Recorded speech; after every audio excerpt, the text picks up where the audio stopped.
Welcome to Chapter 11, Pricing. Price is one of the most important elements of a marketing strategy. It is the only element of the marketing mix that generates revenue for the company, so price has a significant impact on a consumer's decision to purchase a product or service.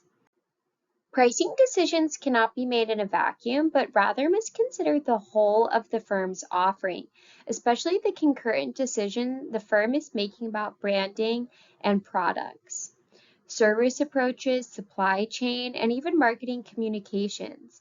For the marketing manager, pricing is much more than an economic break-even point or a cost-plus accounting calculation. Price is a critical component that plays into a customer's assessment of the value afforded by a firm and its offerings. Here are some key reasons why price is important for marketing strategy. Impact on demand. Price has a direct impact on demand in that customers are much more likely to purchase a product or service if it's priced affordably. Impact on brand image. For example, consumers may perceive brands that charge high prices as being more luxurious or exclusive. Impact on profitability. Price plays a crucial role in determining a company's profitability. Companies need to set prices high enough to cover their costs and also generate a profit. When setting prices, companies need to consider a number of factors, including cost structure. Companies need to make sure that they are charging prices that are high enough to cover their costs, such as the cost of goods sold, operating expenses, and other marketing costs. Also, think about the target market. Consider your target market when you're setting your prices.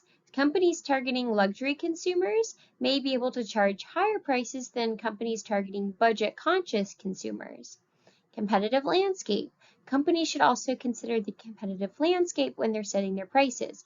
For example, companies in competitive markets may need to set lower prices in order to attract customers. The decision of which pricing objective or objectives to establish is driven by many interrelated factors. As you learn about each of the approaches, keep in mind that most firms attempt to balance a range of issues through their pricing objectives, including internal organization level goals, internal capabilities, and a host of external market and competitive factors. Pricing objectives are the goals that companies set for the price of a product or service. Price objectives can vary depending on the company's overall business goals, the target market, and the competitive landscape. Some common price objectives include profit maximization or market share maximization, where this price objective involves in setting prices at the level that will allow the company to capture the largest possible market share. Competitive pricing, or setting prices at the level that is competitive with other products or services in the market. Prestige pricing involves setting prices at a higher level in order to create a perception of luxury or exclusivity. And these are just a few examples of how companies use pricing objectives in their marketing strategies. Price objectives can be a valuable tool for helping companies to achieve their marketing goals. Market share is the percentage of total category sales accounted for a firm. When a firm's objective is to gain as much market share as possible, a likely pricing strategy is penetration pricing, sometimes also referred to as pricing for maximum marketing share. Penetration is a pricing strategy in which companies set a low initial price for a product or service in order to quickly gain market share. The goal of penetration pricing is to attract customers and establish a brand presence in the market. Once the company has gained a significant market share, it can then raise prices to more profitable levels. Penetration pricing is often used by new entrants into a market, but it can also be used by established companies to launch new products or services.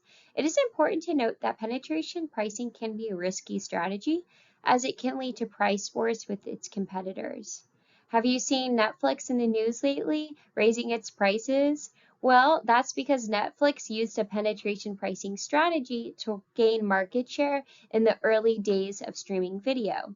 Now that they are an established brand and leader in the marketplace, the company is now offering a higher monthly subscription price, which now is used to become more competitive with the competitors in the marketplace.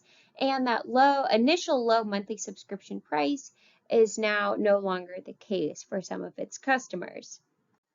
In general, price skimming can be an appropriate pricing objective within the context of a focus or niche strategy. By definition, such an approach positions a product for appeal to a limited or narrow customer group or submarket of a larger market. Because niche customers typically attract fewer and less aggressive competitors than those employing differentiation strategies within the larger market, a focus strategy can usually support higher prices and the potential for skimming can be extended. The ability to use price skimming declines precipitously. However, if the product migrates from a niche positioning to that of a differentiated product within the larger market, price skimming strategy may be the way to go. A price skimming strategy is when it sets a high initial price for a new product or service and then gradually lowers the price over time.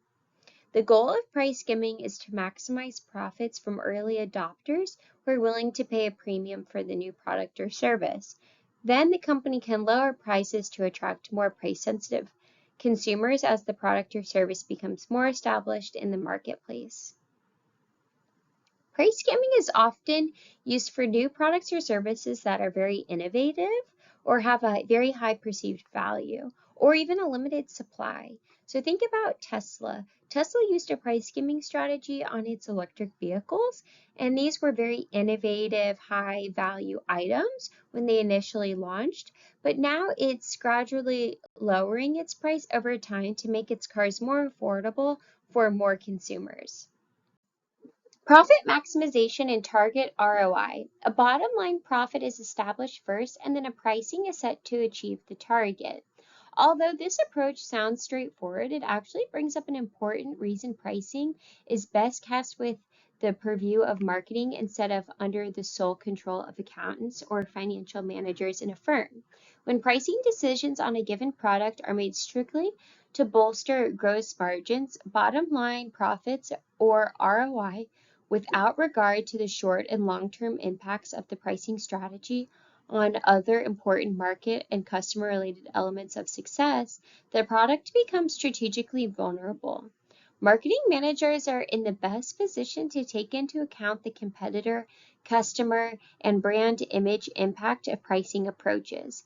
The idea of pricing based on purely economic models and solely for profit maximization raises important ethical concerns, especially in cases where essential products are in short supply. The latest wonder drugs, building materials after major disaster, and even technologies needed for emerging markets are but three examples in which pricing for pure profit motive can damage both a firm's image and ultimately its relationship with its customers. Stability pricing is a pricing strategy that aims to maintain stable prices for products or services over time. This can be achieved by absorbing cost changes or by passing them on to customers in a gradual way. Stability pricing is often used by companies that sell essential goods or services such as utilities and food. It can be used by companies that want to avoid alienating customers with frequent price changes. Southwest Airlines employs a stability pricing strategy by displaying only 5 or 6 fares to a particular destination, with price points based on when the ticket is purchased and the days of the week the customer will be traveling. Unlike most other domestic carriers, Southwest actually bases prices more on the distance of the trip and is less tied to load maximization formulas in which a fare can change minute by minute depending on ticket sales.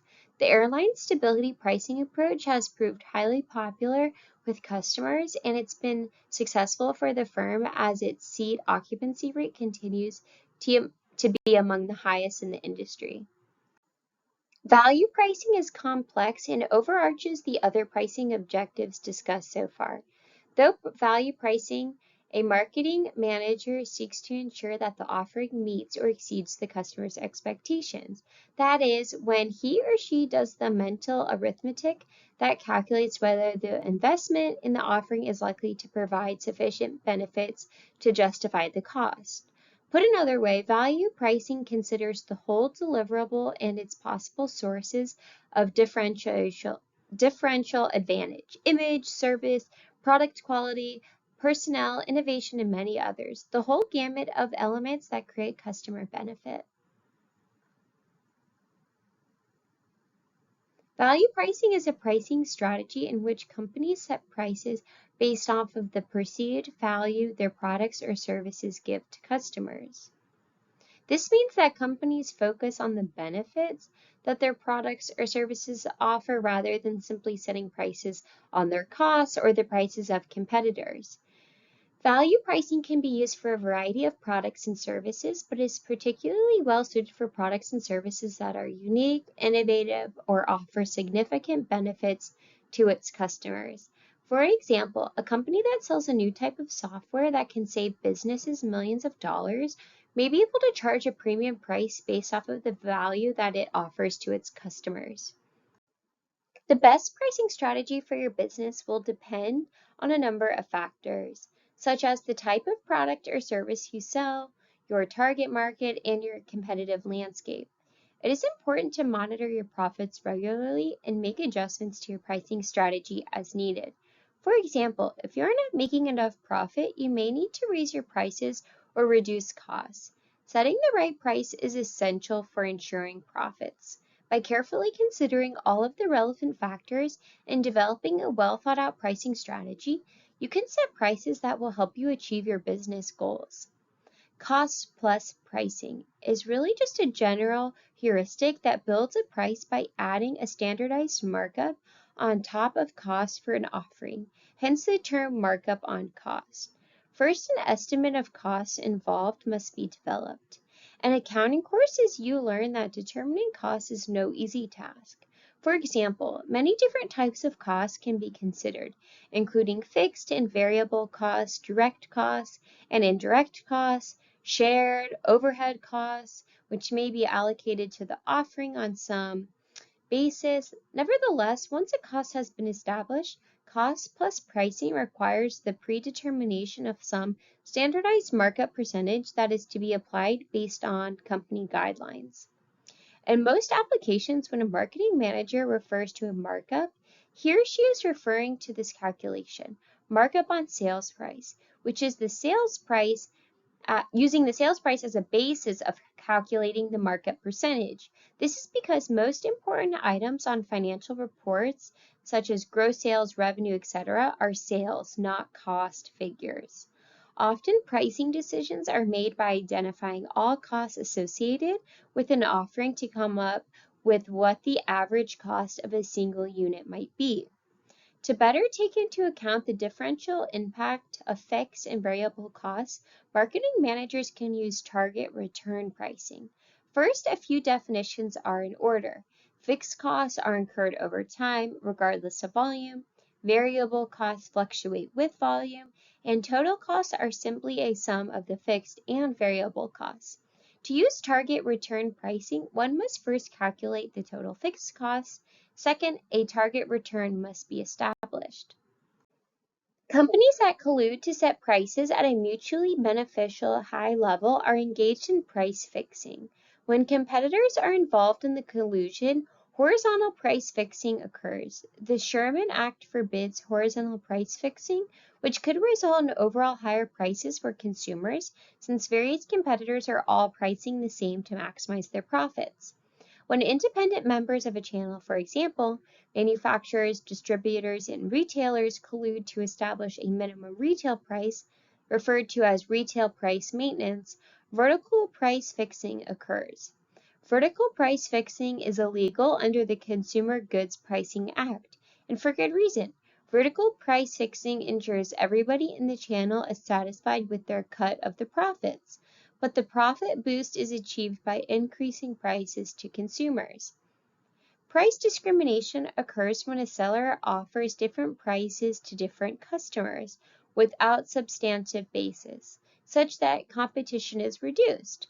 The Robinson-Patman Act explicitly prohibits giving, inducing, or receiving discriminatory prices except under certain specific conditions, such as situations where proof exists that the costs of selling to one customer are higher than to another, such as making distribution to a remote location, or when temporary defensive or price reductions are necessary to meet competition in a specific local area. Knowingly stating prices in a manner that gives a false impression to customers is deceptive pricing. Deceptive pricing practices are monitored and enforced by the FTC. Sometimes firms will set artificially high reference prices for merchandise before promotion so that an advertised price sale will look more attractive to its customers. Or a seller may advertise an item at an unbelievably low price to lure customers into a store. And once the customer refuse to sell the advertised item and instead push them a similar item with a much higher price and higher margin. This practice is called bait and switch pricing, and it's illegal. Finally, the ubiquitous reliance of retailers on scanner-based pricing has opened a plethora of stealth pricing fraud schemes, perpetrated by dishonest retailers who label an item on the shelf sign at a lower price than it's actually priced within the scanner database. These fair trade laws were popular in the past because they allowed manufacturers to establish artificially high prices by limiting the ability of wholesalers and retailers to offer reduced or discounted prices. Fair trade laws varied greatly from state to state, depending largely on how strong the independent retailer and wholesale lobby was in that particular locale. These laws protect mom-and-pop operators from price discounting in the chain stores. Closely associated with fair trade laws are minimum markup laws, which require a certain percentage markup be applied to products. For example, the state of Oklahoma took legal action against Target to force the discounter to obey Oklahoma's minimum markup law that prohibited advertising a wide variety of merchandise for less than 6% profit. This effectively shut down Target's ability to advertise loss leader products. Items, typically paper towels, toilet paper, toothpaste, sacrifice low prices below the cost to attract customers to the store. And this concludes the pricing chapter. Thank you.